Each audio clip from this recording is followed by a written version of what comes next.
ما یه همسایه داریم از تمام کولی‌های عالم کولی‌تره. این گفتگوی ذهنی من توی این لحظه است. و ذهنم داره بهم میگه که این قضاوت نیست. این واقعیت زندگی منه. یعنی یه جورایی داره از این قضاوتش دفاع هم میکنه. میگه این واقعیت زندگی منه. خب با این همسایه مردم آزار چه باید کرد؟ اگر پیرامون شما، اگر اطرافتون کسی یا کسانی هست که سوهان روح و روانتونن و وقت و بی وقت و بی ملاحظه شب و روز روی اعصابتون را میرن و آزارتون میدن و آرامش رو ازتون میگیرن، چی کار میخواید باشون بکنید؟ اگر توی این شرایطی و دوست دارید روزی بیاد که شما هم رنگ آرامش و آسایش رو به خودتون بگیرید، این ویدیو رو تا آخر ببینید. امشب عجیب ترین شب زندگیم بود. این همسایه ما به دعوا و نبرد جموگونه اعتیاد خیلی شدید دارن. اما امشب اصلا یه جوری دیگه بود. امشب احساس میکردم از فضا به خونشون حمله شده. صداهای گوشخراش و طولانی از خونشون به گوش میرسه. سیستم بقای منم امشب عجیب روشن و فعاله. بدنم کاملا توی حالت آماده باشه. ضربان قلبم خیلی داره تون تون میزنه. صدای نفس هام توی شلوغی نبرد همسایه‌مون به راحتی شنیده میشه. اصلا مغزم هیچ فرمان خردمندانه ای صادر نمیکنه. هم خشم دارم، هم عصبیم و هم دلم به حال بچهای همسایه‌مون خیلی میسوزه. هم از بچهای همسایه متنفرم، هم احساس شرم و حقارت میکنم و هم از همه مهمتر حس میکنم که یه عده متجاوز متخاصم دارن به کمترین حقوق انسانیم که همون آرامشه تجاوز میکنن. حس میکنم شبیه به بلور خیلی خیلی نازکیم که به سرعت داره سرد و گرم میشه. امکان شکستنم هست. اصلا نمیتونم روی ذهنیت عدم متمرکز بشم. مغزم یاری نمیکنه و هیچ بیتی از مولانا به جز این مصرع یادم نمیاد. شکر که کم نیست، شکایت چرا؟ شکر که کم نیست، شکایت چرا؟ این لحظه ای که دارم این ویدیو رو براتون ضبط میکنم فکر میکنم که 100 باره که دارم این مصرع رو تکرار میکنم. شکر که کم نیست، شکایت چرا؟ شکر یعنی به من امکاناتی و ابزارهایی برای آرام کردن خودم توی لحظه های سخت داده شده. پس من از قبل مجهزم به یه سری امکانات و ابزارهای خدا داده از سمت زندگی و خدا بهم داده شده و میتونم توی این لحظه بحرانی سخت به آرامش برسم. حالا سوال، چه امکاناتی میتونه این همه ترس و دلهره رو در من خنثی بکنه؟ چه امکاناتی و چه ابزاری میتونه خشم فعال شده منو که هر لحظه امکان فورانش هست رو خنثی بکنه؟ من توی شرایط سخت، توی لحظه های استیصال ناخودآگاه شبیه جنینی میشم که خیلی ترسیده. میخوام لحظه استیصال و لحظه خراب امشبم رو براتون ترسیمش بکنم. من توی همین حالت جنینی سرمو چسبوندم به کف اتاق و فقط تکرار میکردم که شکر که کم نیست، شکایت چرا؟ شکر کم نیست. یعنی یه ابزار کافی برای به سامان کردن دوباره منه. یعنی یه ابزاریه که میتونه منو دوباره به آرامش برسونه. شکر میتونه منو به درگاه خدا برسونه تا بفهمم که چه باید بکنم. اما مغز من الان توی این لحظه اصلاً کار نمیکنه که شکر یعنی چی؟ کدوم امکان و کدوم ابزاره که میتونه منو دوباره به خدا برگردونه، منو دوباره آرام بکنه. من با خودم مدام تکرار میکردم که یعنی باید بگم که خدایا شکرت که همسایم کولیه که امشب عجیب سنگ تمام گذاشته و محله رو به هم ریخته. همش اینا به ذهنم میومد. به ذهنم میومد که آیا ما در لحظه قضا باید بگیم خدایا شکرت که این اتفاق بد تو اومده توی زندگیم و داره منو آزار میده و داره آرامش رو ازم میگیره؟ نه. کار شیطان آفرین و احسن نداره. هر جا خرابه یعنی شیطان دست به کار شده. وقتی میگم خدایا شکرت برای این همسایه کلیم، یعنی اینکه از دل خرابم، از دل ویرانم و اصلا نگاهم و تمرکزم روی بیرون هنوز. پس این شکر نداره. کار شیطان آفرین و احسن و شکر نداره. هر جا داری میگی همسایه کلیه یعنی نگاهت کاملا به بیرونه و وضعیت پیش آمده رو اونقدر بزرگش کردی که کاملا تو رو بلعیده. هر جا شیطان در تو بیدار بشه و سکاندار کشتی وجودت بشه دردبین میشی. جاذب درد میشی. من جاذب درد شده بودم امشب. این یه نشانه است. جرم بر خود نه که تو خود کاشتی. با جزا و عقل حق کن آشتی. جرم بر خود نه بر همسایه کولیت. در این لحظه که استیصال رو دارم تجربه می کنم و حالم خیلی بده و زبانم به بدیها باز شده و دارم نفرین می کنم و نفرت می ورزم و همسایه رو مقصر حال بدیها می دونم، باید به خودم برگردم و بگم که این برداشت تو هست که اینقدر دردناکه. این برداشت تو هست که اینقدر دردناکه. این به خود گرفتن تو هست که اینقدر آزاردهنده است. در تو نقصی و عیبی و بیماری و سرگینی هست که جاذب هر اتفاق بدیه، که طالب هر کولی بازی و رفتار خصمانه ایه. و این عقل بی‌نظیر خدا و کار بیمانند اوست که در قالب اتفاق لحظه میخواد اون سرگین ها رو به تو نشون بده. اونقدر بهش اهمیت ندادی و اونقدر در کشف و شناسایی این نقصه و این سرگینه در خودت کاهلی کردی که همسایت امشب جنگ فضایی به راه انداخت تا شاید تو متوجه بشی. من اینو از این اتفاق درک کردم امشب. مولانا میگه فعل توست این قصه های دم بدم. این بود معنای قد جف القلم. این همه قصه و اعصاب خوردی و رنجشی که من از همسایم به دل گرفتم، این درد، این خشم نهفته، این همه نفرت، این کینه کهنه نباید در مرکز دل و در درون من باشه. مرکز وجودم باید عدم باشه. باید از جنس خداوند باشه. جنس خدا چیه؟ بی نهایته. بی نهایت وسیعه. پس این جنگ فضایی همسایمون یه جورایی دعوت خدا از من بود که دوباره به شباهتش در بیام. دوباره به شباهت زندگی در بیام و دلم رو وسیع کنم. دلم رو از این همه نفرت و کینه‌ای که نسبت به همسایم داشتم خالی بکنم. تا دلم وسیع بشه. دلم شبیه به خدا بشه. همه این دردها و احساسات سیاه و شرطی شدگی ها درونم رو بسته بود. دلم رو سیاه کرده بود. دلم کوچیک شده بود. مولانا گفت که این فعل شیطانی توئه که سبب رنجش های هر روزت میشه. حس کردم مولانا به من گفتش که سرنوشت لحظه های زندگی و حتی این لحظه‌ای که شاهد نبرد خصم‌آلود و خشم‌آلود همسایتی به آنچه که سزاوار و شایستشی ختم میشه. سرنوشت لحظه هات به آنچه که شایسته و سزاوارشی ختم میشه. دلی که تهی از هم هویت شدگی هاست، دلی که تهی از افکار و احساسات موهومه، دلی که خالی از اتفاقات شرطی شده است، شایسته آرامش و حال خوبه. اما اگر توی زندگیت لحظاتی رو سپری میکنی که در رنجش و حال بدی هستی، بدون که لایق همون بودی و جهان عادله و خداوند عجیب عادله. مطابق دلت باهات تا میکنه. مطابق دلت باهات حساب و کتاب میکنه. پس جرم بر خود نه که تو خود کاشتی. توی همون حالت جنینی بودم که متوجه شدم یکی از امکانها و ابزارهایی که خداوند از قبل به ما داده امکان خروج از ذهنه. وقتی که در ذهن نباشی در فضای یکتایی لحظه‌ای، حاضر در حضور خدایی. پی بردن به این امکان توی اون لحظه سخت عین شکرگزاریه و شکر میدونی که ویژه و مخصوص خداست. شکر اتحاد با صنع و خلاقیت خداوند در لحظه اکنون ابدیه. در همون لحظه سخته. خدای خلاق اون لحظه امکان نفس کشیدن آگاهانه رو به من داد و من شروع کردم به نفس کشیدن. یادت باشه که ظرفیت فضای گشوده در ما هست. این امکان رو خداوند از قبل در ما تعبیه کرده. من شروع کردم به نفس کشیدن. آگاهانه نفس کشیدم و روی نفس هام تمرکز کردم. یعنی خواستم که توی اون لحظه سخت طاقت فرسا که پر از حملات من ذهنیم بود، من ذهنی زندگی رو ازم به صورت واکنش ندزده.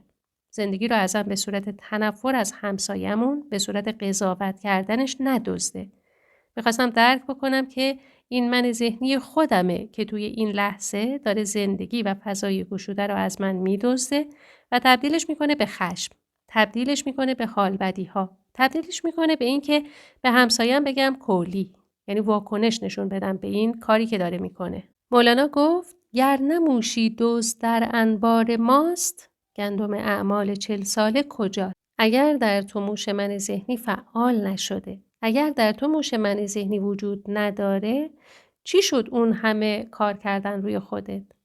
چی شد اون همه خالی کردن دلت؟ الان این همه سرگین از کجا بالا اومده؟ این همه خشم، این همه نفرت، این همه بدزبانی ها از کجا بالا اومده؟ یه لحظه های خیلی سخت توی اینجور مواقع موش من ذهنی عجیب در ما زندگی رو میدزده و تبدیلش میکنه به درد و خشم و نفرت و کینه و بدزبانی. اما نفس کشیدن آگاهانه تو رو تبدیل میکنه به همون حضور حاضر ناظری که میتونه خاموش و بی قضاوت به فکرها و احساساتش نگاه بکنه.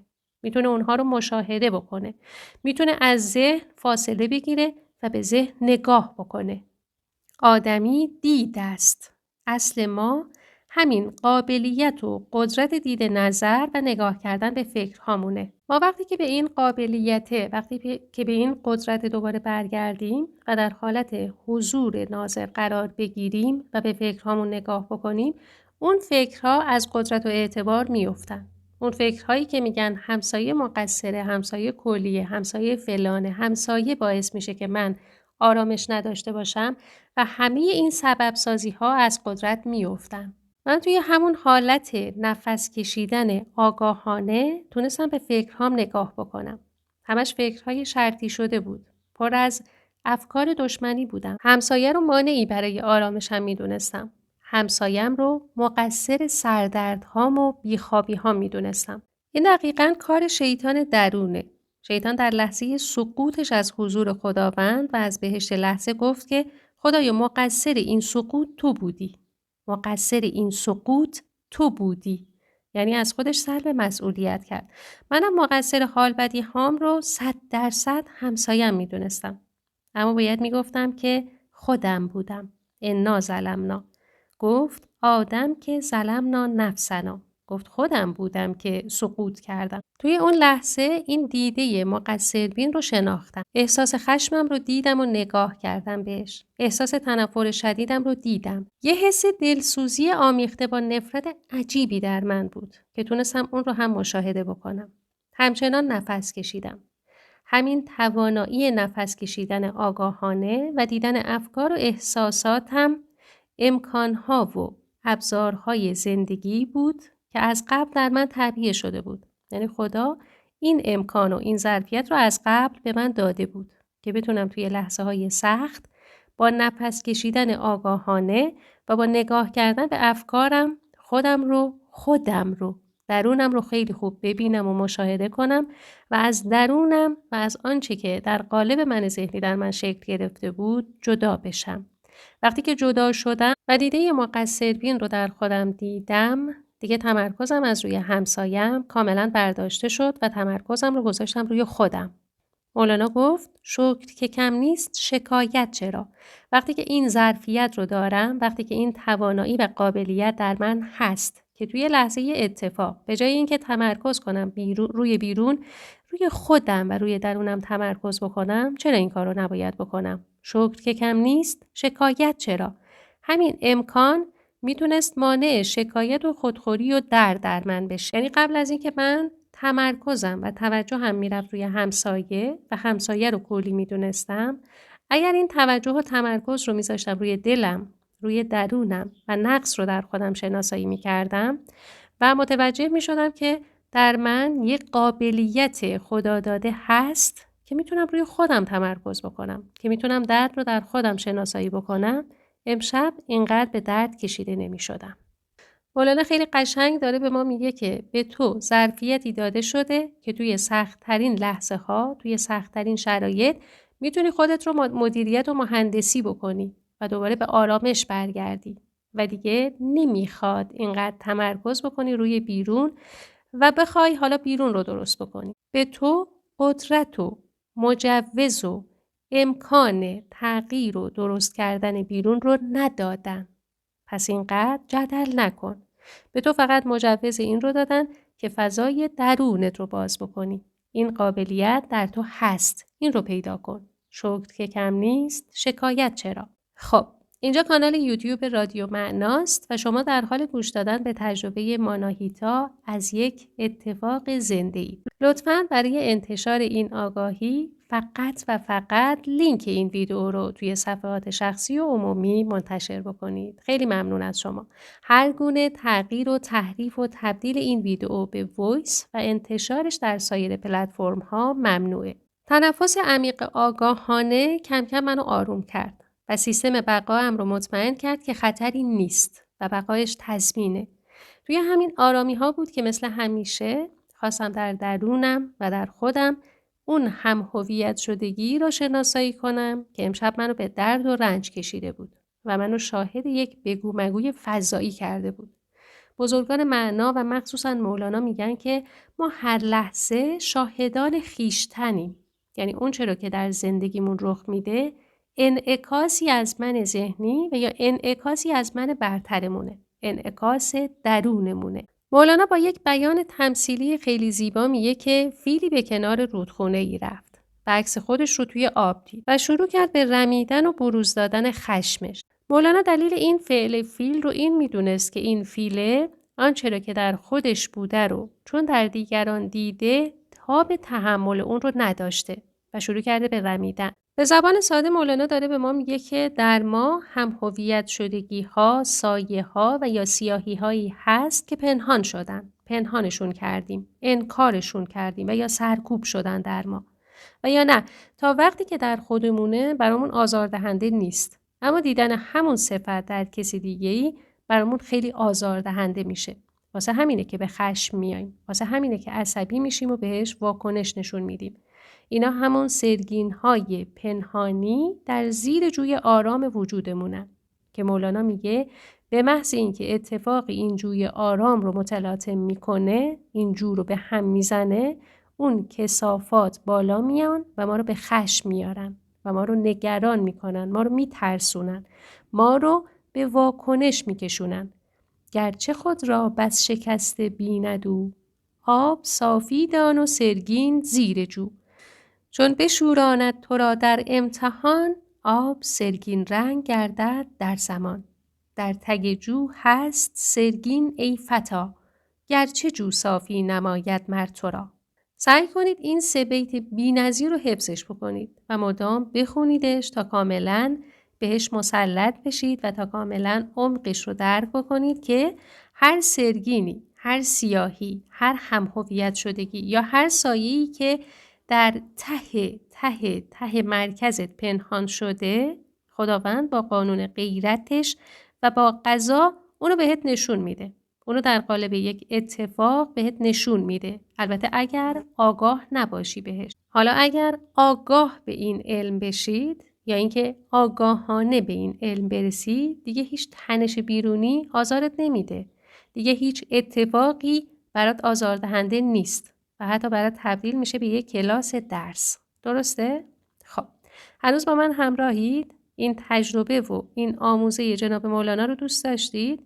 من امروز سعی کردم خودم رو توی میدان عمل با آموزه های مولانا امتحان بکنم و به شما هم نشونش بدم که چطوری میشه وقتی که غرق در اتفاق لحظه هستید خودت رو از اون اتفاق بکشی بیرون و به جایی برسی که حتی اون اتفاق رو ابزار خدا برای یافتن و کشف سرگین‌های درونیت بدونی. اگر این آگاهی رو دوست داشتی و هنوز همراهید لطفاً برام کامنت بکنید که الهی شکر آگاهی. ممنونم از شما. خب تا اینجا متوجه شدیم که اتفاقات زندگی بخش جدایی ناپذیر زندگی همه ما آدم ها هستن. اتفاقی و شانسی شاهدشون نمیشیم. اتفاقی جذبشون نمی کنیم. بلکه یه جور کلاس درس حقیقی و زندن تا ما رو به خودمون روبرو بکنن. تا ما رو با درونمون روبرو بکنن. تا سرگین‌های درونیمون رو بهمون نشون بدن. تا آنچه را که در ما هست و داره از انرژی و نیروی حیاتی ما استفاده میکنه اما به صورت پنهانی رو بهمون نشون بدن. صاحب قضا خداونده. خدا با قضا میاد زندگی و ما رو در اون لحظه قضاوت میکنه. قضا جزء واجب هستیه. ابزار خدا برای پاک کردن دل ماست و با هیچ دلاور سپر تیر قضا نیست. غذا رو فقط باید پذیرفت تا درسش رو بگیری. چون اگر با غذا جدل بکنی، غذا هم با تو جدل میکنه. همه این آگاهی ها تا اینجا ما رو متوجه یه نفر کرد. روی ما رو کاملا و 100% از بیرون و اتفاق لحظه به درون و خویشتن خودمون برگردون. این جنگ فضاییه که منو اینقدر آزار داد، قبل از تجلیش در زندگی همسایمون در درون من اتفاق افتاده.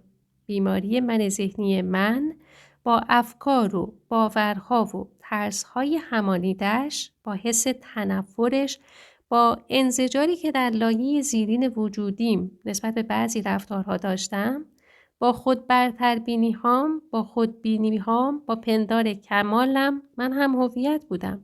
این اتفاق منو متوجه درونم کرد. متوجه شدم که پذیرش تام و تمام آنچه که هست رو ندارم. متوجه شدم که هنوز دیده عیبین من فعاله. هنوز عیب رو در دیگران میبینه. در ذهن من یه پارک ذهنی ساخته شده بود، یعنی خودم اون پارک ذهنی رو ساخته بودم که به یه نظم غیر قابل تغییر وابسته بود. فلانی باید اینطوری باشه. فلانی باید تون صداش اینقدر باشه. این ساعتها بخوابه، این ساعتها بازی بکنه، این ساعتها بیدار بشه، این رفتار رو داشته باشه و این رفتار رو نه. من پذیرش آنچه که هست رو نداشتم. مدام میخواستم یه چیزی رو تغییر بدم. مدام میخواستم یه کسی رو، یه رفتاری رو، یه کرداری رو، یه طرز فکری رو تغییر بدم. الان متوجه شدم که باید از خودم بپرسم که چه چیزی در زندگیم، در درونم، در دلم هست که باید بپذیرمش. بیاموز از پیامبر کیمیایی که هر چت حق دهد میده رضایی. همان لحظه در جنت گشاید چطور راضی شوی در ابتلایی. متوجه شدم که باید بپذیرم که همه مثل هم نیستن. همه علایق و سلایق منو ندارن. همه نظم پارک ذهنی منو ندارن. باید بپذیرم که ما آدم‌ها توی سطح ذهنمون، توی سطح روان و جسممون با همدیگه متفاوتیم. باید درک بکنم که طرز تربیت ماها با همدیگه متفاوته. خانواده هامون با همدیگه متفاوته.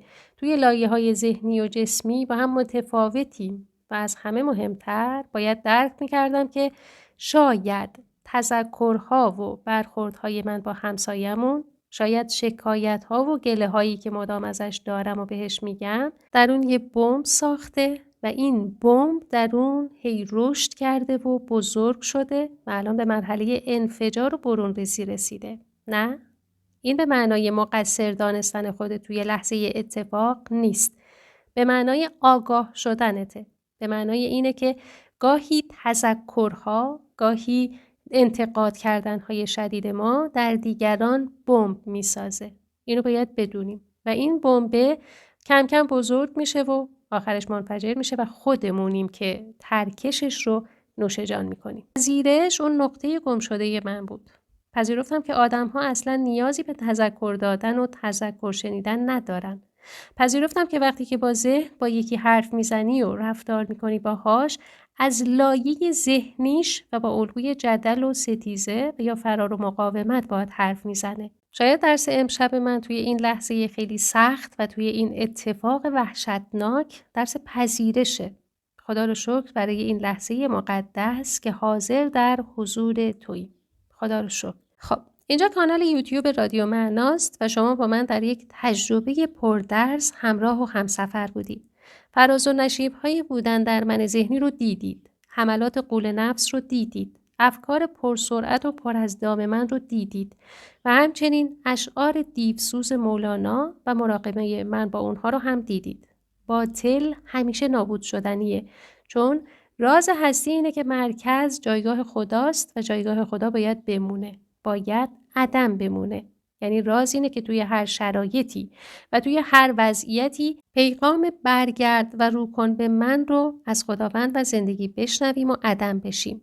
حیث ما کنتم فولوا وجهکم نحوه هذا الذی لم ینهکم. هر جا بودید و توی هر وضعیتی قرار داشتید، فقط و فقط اجازه دارید که رو کنید به سمت خداوند. یعنی رو کنید به فضاگشایی تا دوباره همجنس خدای وسیع بسیط ناظر حاضر بشید. تا دوباره به شباهت خداوند در بیایید. تا به خداوند رو نکنید خرد حل مسئله به شما نخواهد رسید و هر کاری میکنید شیطانی و دردساست. حالا بهت پیشنهاد میدم که ویدئوی عیبی که در ماست از جناب مولانا رو هم ببینید. بسیار عالیه و مکمل همین ویدئوه. لینکش رو توی دیسکریپشن براتون گذاشتم. حتما ببینید. در نور باشید و بمانید تا ابد. آمین.